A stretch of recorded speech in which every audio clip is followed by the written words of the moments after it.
हरे कृष्णा कहा जाता है कि निर्जला एकादशी का पुण्य पूरे वर्ष की एकादशियों के समान होता है।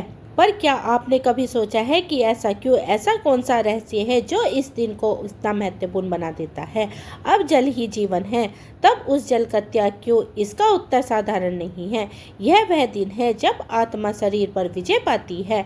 यह वही पर्व है जब मन इंद्रियों को हराकर प्रभु की ओर बढ़ता है। निर्जला एकादशी केवल उपवास ही नहीं है, यह ब्रह्मचर्य है। वह पवित्र दिन जब भगवान विष्णु स्वयं अपने भक्तों की परीक्षा लेते हैं और जो भक्त उस परीक्षा में सफल होते हैं उनके लिए स्वर्ग के द्वार खुल जाते हैं। आप सभी श्रोताओं को निर्जला एकादशी व्रत की बहुत बहुत शुभकामनाएं। भगवान श्री कृष्ण आप सभी को निर्जला उपवास रखने की शक्ति सामर्थ्य प्रदान करें। प्रिय श्रोताओं, इस बार एकादशी की तिथि 2 दिन है। ऐसे में ज्येष्ठ मास के शुक्ल पक्ष की निर्जला एकादशी का व्रत किस दिन रखें, इस बारे में संशय बना हुआ है। इस वीडियो में आप जानेंगे एकादशी की तिथि, पारण मुहूर्त और इस दिन रहने वाले सभी शुभ मुहूर्तों के बारे में। निर्जला एकादशी जो कि ज्येष्ठ मास के शुक्ल पक्ष की एकादशी होती है, जिसे भीमसेनी एकादशी भी कहते हैं, साल भर में सबसे मुख्य और सबसे बड़ी एकादशियों में से एक होती है। निर्जला एकादशी जो भक्त पूरे एकादशी का व्रत न रख पाए, अगर साल भर में एक बार भी निर्जला एकादशी के व्रत में निराहार और निर्जल रहकर उपवास कर लेते हैं, तो न केवल उनके सभी एकादशी का पुण्य मिलता है, बल्कि जन्म जन्मांतर के पाप का विनाश हो जाता है। क्योंकि इस समय भीषण गर्मी पड़ती है, इसलिए निर्जल उपवास रखने वाले सभी भक्तों को अपने स्वास्थ्य और अपनी शारीरिक क्षमता के अनुसार ही इस व्रत को निर्जल रखना चाहिए।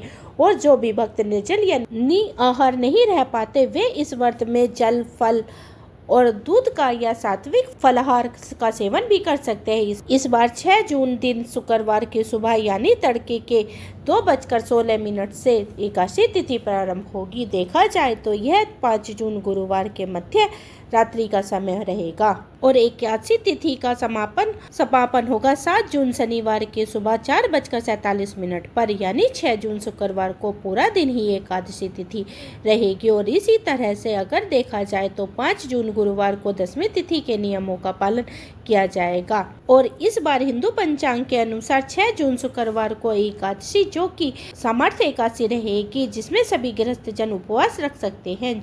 और दूजी एकादशी यानी 7 जून शनिवार को वैष्णव निर्जला एकादशी का व्रत रहेगा। जब कभी भी एकादशी तिथि 2 दिन होती है तो ऐसे में इस बात का ध्यान रखना चाहिए कि उपवास 24 घंटे का अधिक का ना हो। अगर 24 घंटे से अधिक का उपवास होता है तो सभी लोगों को दूजी एकादशी यानी वैष्णव एकादशी का उपवास रखने की ही सलाह दी जाती है। 6 जून शुक्रवार को ब्रह्म मुहूर्त सुबह 4:08 से 4:56 तक रहेगा। इस दिन सूर्योदय होगा 5:44 पर होगा और सूर्यास्त शाम को 7:06 पर। प्रातःकाल की पूजा का मुहूर्त सुबह 4:22 से 5:23 तक रहेगा। शाम की पूजा का मुहूर्त शाम को 7:17 से 8:18 तक रहेगा। हस्त और चित्रा नक्षत्र का दुर्लभ संयोग इस दिन बन रहा है। हस्त नक्षत्र सुबह 6:34 तक और बाद में चित्रा नक्षत्र प्रारंभ हो जाएगा। राहु काल सुबह 10:30 बजे से दोपहर 12 बजे तक रहेगा। द्वादशी तिथि 7 जून शनिवार के सुबह 4:48 से लेकर 8 जून रविवार की सुबह 7:17 तक रहेगी। हरिवासर का समय द्वादशी तिथि लगते ही शुरू हो जाता है और हरिवासर का समय में भूलकर भी उपवास नहीं खोलना चाहिए, नहीं तो व्रत अधूरा रहता है। कई लोग जानकारी के अभाव में हरिवासर के समय ही व्रत खोल लेते हैं।